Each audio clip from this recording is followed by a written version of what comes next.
La FECOFOOT au bord de l'explosion. Est-ce que finalement la fin du règne de Mayolas, le président actuel de la FECOFOOT, est vraiment déclarée? Alors, sur ce plateau, je reçois William Waka. William, bonsoir. Bonsoir. Alors, la maison FECOFOOT est presque au bord de l'explosion, en feu. On vous a vu organiser une conférence de presse, mais on se rend compte que vous n'êtes pas un sapeur-pompier qui vient éteindre le feu, mais vous êtes plutôt d'un côté qui réclame réellement que les choses changent. Dites-nous d'abord, avant qu'on parle réellement de l'objet de votre conférence de presse, c'est ce que vous réclamez, et qu'est-ce qui se passe actuellement au sein de la FECOFOOT? Bon, mais je pense que, en dehors des hypocrites, la question du football aujourd'hui est très mal vécue par l'ensemble des populations. Et nous sommes tous témoins des publications qui sont faites sur les réseaux sociaux par de simples citoyens qui ne sont même pas membres de la fédération, qui ne sont même pas membres des clubs, mais simples supporters, des simples citoyens qui, par acquis de conscience, parfois réclament le changement à ce niveau. Donc c'est une question qui demande un sursaut collectif ou même national. Donc il ne s'agit pas de l'affaire de William Bouaka, quand bien même en ma qualité de vice-président de Diable Noir, qui est membre de l'Assemblée générale de la FECOFOOT. C'est une question qui interpelle tout le monde. Vous, moi et n'importe qui, nous sommes conscients de l'état du football congolais actuellement. Et là où vous êtes, vous en conviendrez que la situation est totalement chaotique. Donc, c'est juste un moment de se dire, bon, établissons un peu les responsabilités. Et nous avons le bonheur d'avoir un cadre dans lequel nous exerçons, qui est la FECOFOOT. C'est une institution qui est régie par des textes. Et nous avons essayé d'interpeller ceux à qui on a donné confiance et à qui on a demandé de nous diriger, de revenir quand même, de se remettre en question et de voir ensemble si nous ne pouvons pas sauver ce malade qui est le football aujourd'hui. Donc la question principale, c'est celle-là. Le football va très mal et que faut-il faire? Voilà, le ministre des Sports est là, donc à la fin de ce quinquennat, il aura 10 ans si on ne l'éjecte pas de ce poste-là. Mais ça fait plus de 10 ans que le sport est malade. Nous l'avons vu d'ailleurs devant les parlementaires le dire clairement que le problème du football, ce sont donc des finances. Alors, mais avant Guy Mayolas, il y avait un autre président de la fédération. Alors, qu'est-ce que vous reprochez au président actuel de la FECOFOOT? Le président actuel de la FECOFOOT était à l'œuvre dans la dynamique qui a amené à la déstabilisation de l'ancien président. À l'époque, lui, il était vice-président. Donc, lui-même reprochait à l'autre l'inefficacité. Et donc, en lui faisant confiance, nous avons certainement cru que les choses pouvaient changer. Mais malheureusement, ce n'est pas le cas. Les questions de finances, c'est un faux fuyant. Parce que, avec ce que nous savons, c'est que la FECOFOOT bénéficie d'une assistance qui est régulière et permanente. Par la FIFA? Bien sûr. Par la FIFA, je ne parlerai de 4 milliards de francs CFA à peu près. En tout cas, suffisamment d'argent qui est versé au niveau de la FIFA, qui permet à cette institution de fonctionner. Et le ministère, à son niveau, accompagne d'une certaine manière des clubs. Près d'1 milliard. Également, mais même dans l'entretien des stades, dans tout ce qui se fait autour, cela relève de la responsabilité du ministère qui, depuis un moment, accomplit plusieurs actes auxquels nous avons tous assisté. Donc, ce n'est même pas la question des finances, mais c'est plutôt la question de la gestion. Nous nous reprochons à l'actuel exécutif l'opacité totale dans la gestion des finances. Si aujourd'hui, le comité exécutif qui a la charge de diriger cette institution constate qu'il y a des difficultés financières, ben, il faut bien qu'on produise des rapports financiers. Et qu'on nous dise qu'également, sur tel budget qui avait été élaboré, nous savons tous de quoi est composé un budget. Vous avez des recettes, vous avez des dépenses. Les recettes sont associées aux ressources. Donc, d'où vient l'argent de la FECOFOOT? D'où vient l'argent de la FECOFOOT? L'exécutif pouvait, à un certain moment, dire, OK, mettons une pause, faisons le rapport, voici ce que nous avons reçu, voici ce que nous avons dépensé en termes de fonctionnement, en termes d'investissement. L'assistance dont bénéficie la FECOFOOT de la part de la FIFA est de deux ordres. Il y a une assistance dans le fonctionnement et une assistance dans l'investissement. Mais il faut bien qu'on nous dise, aujourd'hui, comment l'exécutif utilise cet argent, comment fait-il pour pouvoir entretenir les clubs. Vous poserez la question à plusieurs présidents des clubs, ils vous répondront que c'est la galère totale. Donc, si on comprend bien, William Bouaka, votre problème se situe au niveau de la transparence de la gestion financière, mais pas réellement de la qualité ou encore de l'état actuel du football. Ou encore, vous nous dites qu'il y a un rapport direct entre la mauvaise gestion et aujourd'hui la décadence, sinon la décision du sport au Congo. Vous savez que on ne peut pas dissocier la qualité de service à la façon de gérer. Je crois que c'est un peu difficile. Le championnat, pour le tenir, ben, il faut de l'argent. Mais pas que. Il y a des pratiques que nous décrions au sein de la FECOFOOT qui amènent plusieurs clubs à se dire, enfin, là, trop c'est trop. Nous avons le nombre de matchs, par exemple, au niveau du championnat congolais. Vous avez un championnat qui commence en septembre, qui se termine en mai, pour reprendre en septembre prochain. Donc, vous avez des joueurs que vous avez entraînés, que vous payez, donc qui ont réussi à atteindre un certain niveau. À partir de mai, le championnat s'arrête. Donc, 5 mois, il n'y a aucune activité sportive. Les clubs se débrouillent à organiser des matchs amicaux pour pouvoir permettre aux jeunes d'avoir quelques matchs dans les jambes, mais ça coûte très cher pour les clubs. Donc, c'est des éléments comme ça qui peuvent être revus pour permettre de relever le niveau. Mais chaque fois qu'une interpellation est faite à l'endroit du comité exécutif, c'est une sanction qui suit. Donc, nous avons simplement constaté que le dialogue était quasiment impossible avec ce groupe de personnes. Et aujourd'hui, les textes nous permettent de solliciter un dialogue dans un cadre approprié. On va parler des textes tout à l'heure, voilà. Mais bien avant, nous avons vu, et surtout sur les réseaux sociaux, cette passe d'armes entre la fédération et le ministère. Quand on discute avec la fédération, bon, elle est claire, donc les dirigeants sont clairs, ils disent finalement que le gouvernement s'est mis dans la gestion même de la FECOFOOT, que le choix du sélectionneur serait même fait par le ministère, et finalement, le gouvernement ne laisse pas la liberté à la FECOFOOT de mener à bien donc son travail.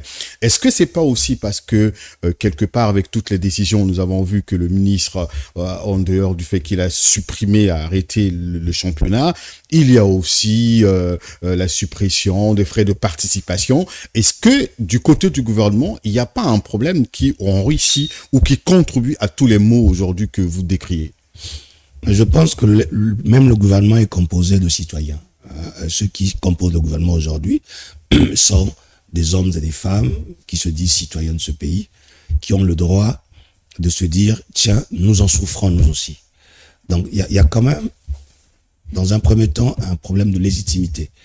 Vous me poserez la question, est-ce que le ministre du sport, est-ce que le ministre de l'Intérieur, est-ce que le ministre de l'écologie, est-ce que le ministre de ci ou de ça est en légitimité de dire que je souffre de la situation du football? C'est oui.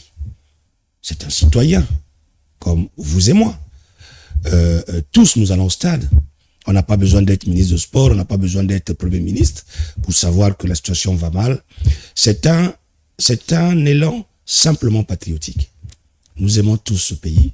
Nous avons vu le football congolais à une certaine période, comment il a brillé.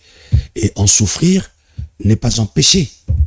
Donc, sur ce point de vue, c'est presque un faux fuyant.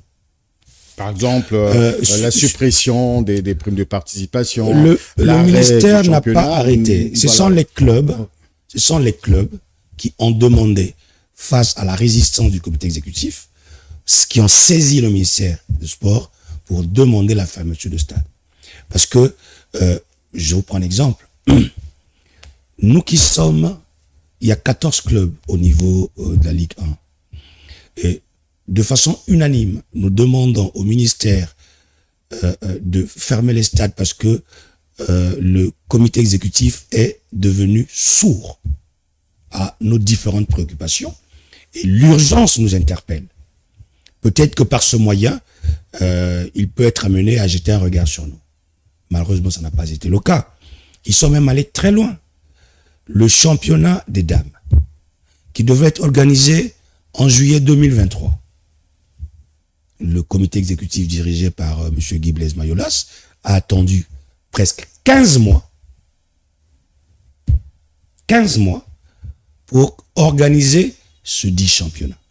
Où, au lieu d'aller vers les membres de l'Assemblée générale qui demandent à discuter avec lui, on vous mettra à disposition les différents courriers que nous avons adressés. C'est des courriers très courtois et très amicaux. Au lieu d'aller vers les membres qui demandaient simplement à discuter, à aller vers une remise en question ou une refonte totale de l'institution, monsieur se débrouille à organiser un semblant de championnat, mais où, au centre d'Igné, un terrain qui n'a pas de vestiaire. Je vous assure, championnat de dames. Donc, demander à ce que ces dames puissent se changer comme ça à ciel ouvert.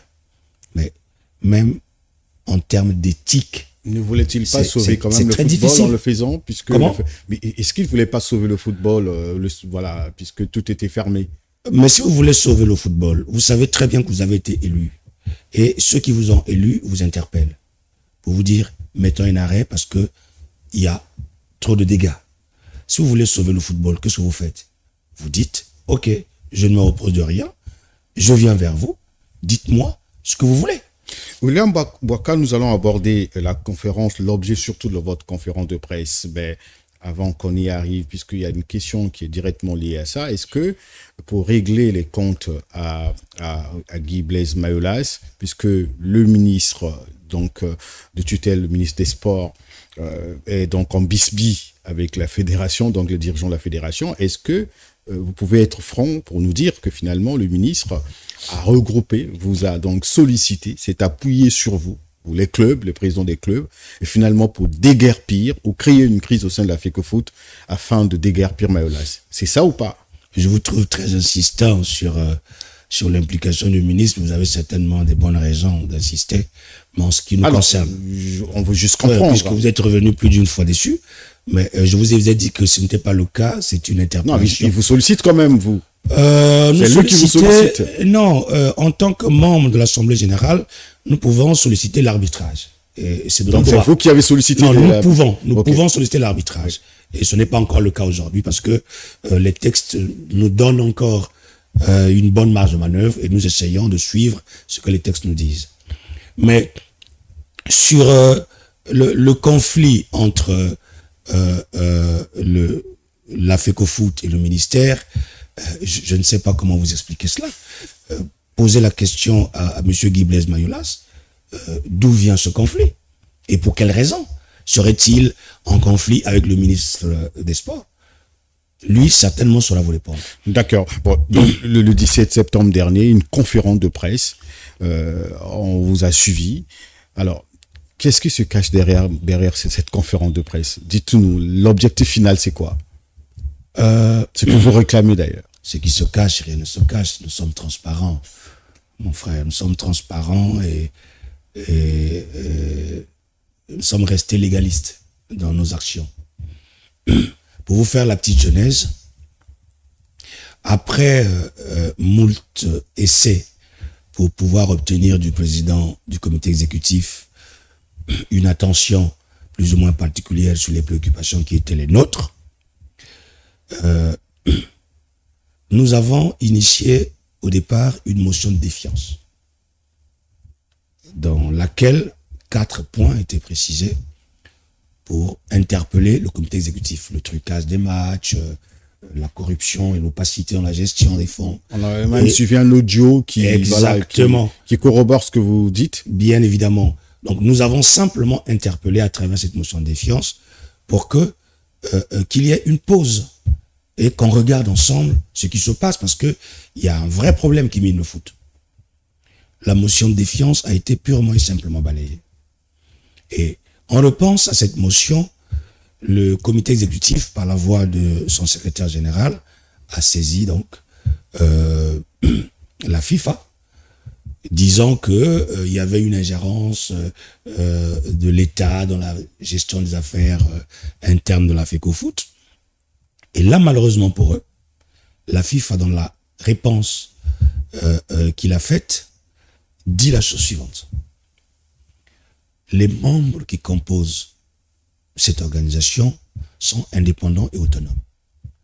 Et qu'aucune ingérence de tiers extérieurs n'est permise. Et la FIFA exhorte, à la fin de cette lettre, les parties concernées, je souligne. Donc vous, les clubs. Les parties concernées. Donc la FIFA prend en compte ces préoccupations quand même, et demande que ces parties aillent au dialogue et dans les plus brefs délais pour que le football reprenne. C'est ce que vous réclamez. Cette lettre s'est terminée comme ça, pour que le football reprenne. Donc, cette invitation au dialogue, nous l'avons saisie. Cette lettre de la FIFA est arrivée le 16 août 2024. Nous avons attendu jusqu'au 2 septembre. Aucune réaction, si ce n'est des sanctions contre ceux qui ont signé la motion. Mais des sanctions vraiment de façon extrêmement abusive. On a compris que monsieur le président, le très président du comité exécutif n'avait aucune intention de dialoguer ou de faire cette parenthèse-là pour qu'on regarde ensemble ce qui ne marche pas. Donc le 2, nous avons adressé un courrier dans lequel nous demandions la convocation de l'Assemblée générale, et cela en conformité avec l'article 33, alinéa 2 de nos statuts.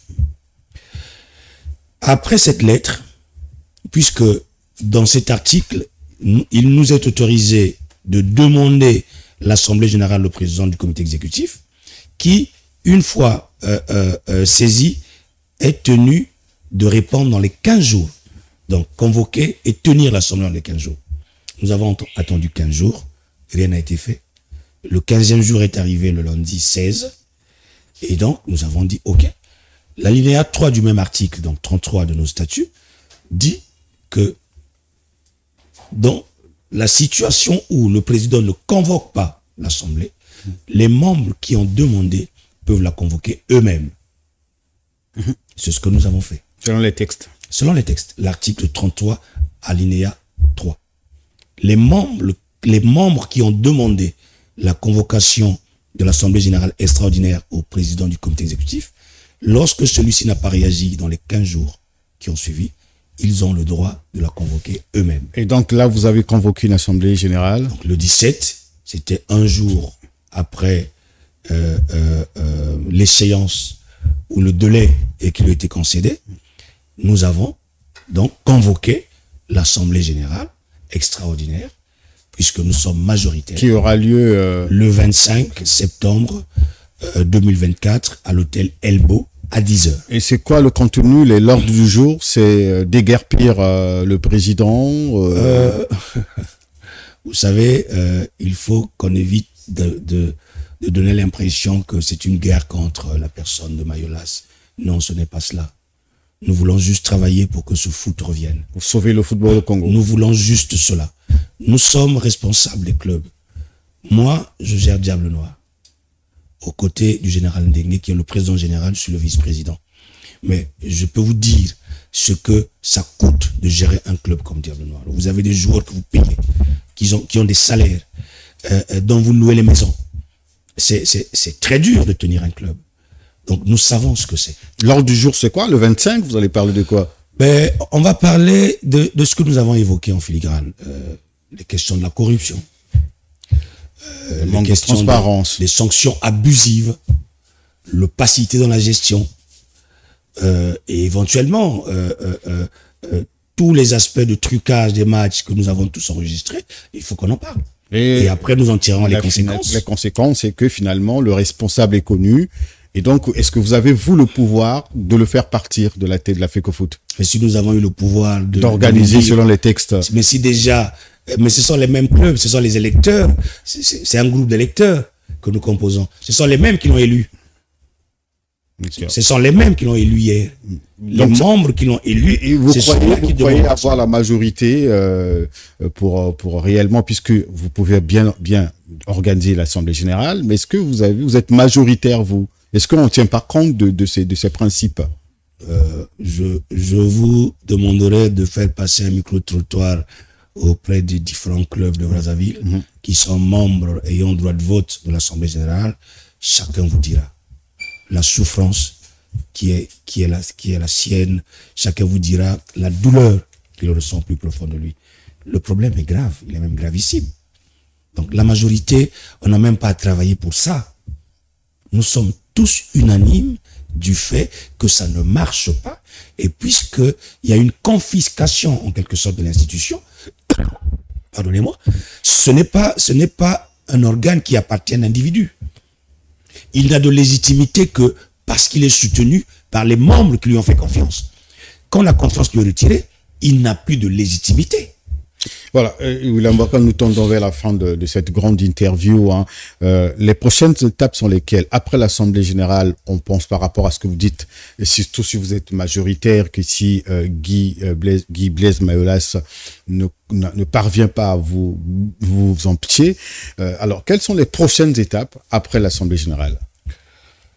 Déjà, pour une petite précision, pendant que nous fixions la date de l'Assemblée générale extraordinaire, le comité exécutif a été invité. Nous avons déposé en bonne et due forme par voie d'huissier. Vous avez reçu la réponse? Une invitation par voie d'huissier avec un procès verbal de remise. Puisque depuis que vous lui envoyez les courriers, selon nos informations, il est resté sourd. Il est resté sourd, il répond pas à des sanctions. Monsieur William Bouaka, vous avez dit ceci, vous êtes sanctionné. Vous avez participé à telle motion, vous êtes sanctionné. Mais il ne répond pas, dans le fond, aux préoccupations que nous nous présentons. Donc, le comité exécutif, dans son entièreté, est invité. Est invité comme tous les membres de l'Assemblée générale. La suite, c'est que nous avons très souvent, c'est comme une tradition, ça s'est passé à Kinshasa, vous avez deux possibilités. Soit vous mettez une commission ad hoc, soit vous mettez une commission de normalisation, mais ça dépendra de ce que décidera l'Assemblée générale extraordinaire, qui est l'instance souveraine de cette institution. Et tout ça, je pense que nous le verrons. Et ces comités, ces différents comités pourraient gérer donc la fédération. Non, ce sera les affaires courantes, très rapidement. Pendant ce temps, l'exécutif est mis de côté. Dans le cas où l'Assemblée décidera. Je pose ces questions surtout pour ceux qui nous suivent. Oui, mais bien sûr, ouais. C'est important. Dans le cas où l'Assemblée générale extraordinaire décidera de la révocation du comité exécutif actuel, il y aura un comité intérimaire qui va gérer les affaires courantes dans un délai relativement très court pour organiser les élections en bonne et due forme et mettre en place un nouveau comité exécutif.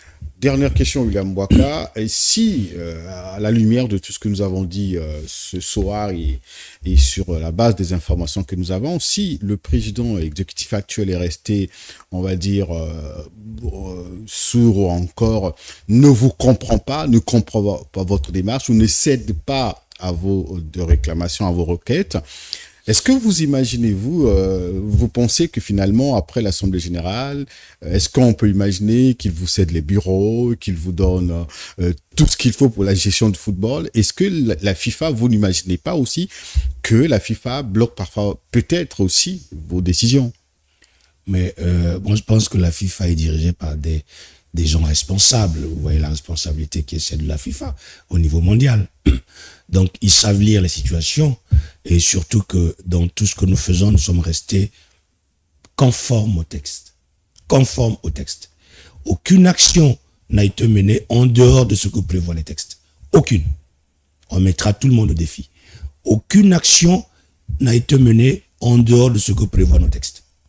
Donc, ils n'auront qu'à regarder ce qui a été fait, à suivre ce qui a été fait, pour comprendre évidemment qu'il n'y a aucun problème. Et le comité exécutif actuel, une fois démis de ses fonctions, ne pourra pas résister à libérer les bureaux. Je trouve ça très, très absurde.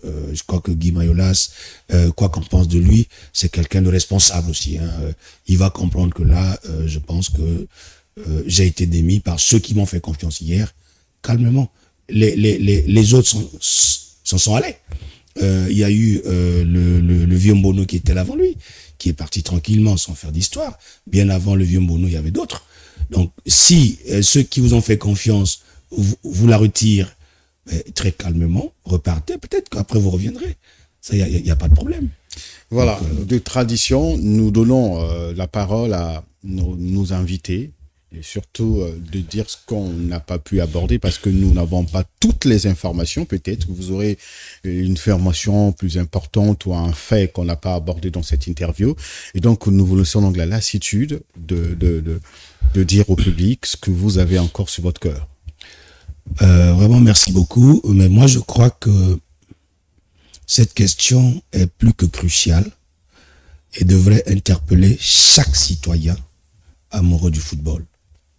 Qu'on arrête de placer cette situation sur le dos d'individus. Il ne s'agit pas d'une chasse aux sorcières. C'est simplement une volonté que nous avons en tant que responsables des clubs de faire en sorte que le football reprenne dans ce pays. Et nous en avons tous besoin. Nous voulons recréer l'engouement qui a toujours existé au niveau des stades, que tout le monde reconnaît aujourd'hui, qu'il n'y en a plus. Vous avez un grand match, un Diable Noir Étoile, Diable Noir Cara. Vous faites une recette de 5000 francs CFA, c'est quand même un problème. On n'a pas besoin d'être ingénieur ou un scientifique pour comprendre que là, ça ne marche pas. Donc, c'est une question qui devrait provoquer un sursaut collectif, un sursaut national. Chacun, là où il est, devrait comprendre que la situation nous interpelle tous et que cette remise en question est nécessaire. Si ceux qui sont là ont les moyens de se défendre, ils ont les moyens, ils peuvent se défendre. Mais se défendre où? Dans le cadre qui a été établi, qui est l'Assemblée générale. Ce n'est pas la guerre. Si vous pensez que vous avez bien géré, si eux estiment qu'ils ont fait ce qu'ils ont pu, ben, ils n'ont qu'à organiser leur défense et de venir répondre aux questions, aux préoccupations qui leur seront présentées. C'est simplement ce que nous demandons et rien d'autre. Ce n'est pas une guerre contre un individu, ce n'est pas une action contre un individu, mais c'est simplement une démarche patriotique qui veut nous amener à redorer le blason du football congolais. Voilà, William Bouaka, il est le second, sinon le vice-président du Diable Noir. Et donc, vous comprenez qu'il est membre de l'Assemblée générale de la FICOFOOT. Nous avons voulu comprendre un peu leur démarche, puisque depuis le 17 septembre, ils ont enclenché une démarche, vous l'avez suivi, qui donc aboutira le 25 septembre, donc à une Assemblée générale. Merci de nous avoir suivis. Les commentaires sont libres, les discussions. Vous en avez donc le droit et tout le pouvoir d'apporter vos contributions à ce débat, sinon à cette crise. Nous vous disons merci de nous avoir suivis. Merci à William Bouaka d'avoir répondu à notre invitation. Merci aussi. Merci à toute l'équipe technique. Le débat est ouvert. Nous attendons donc les résultats de cette Assemblée générale. Nous vous rendrons compte d'une manière ou d'une autre. Merci et bonne soirée.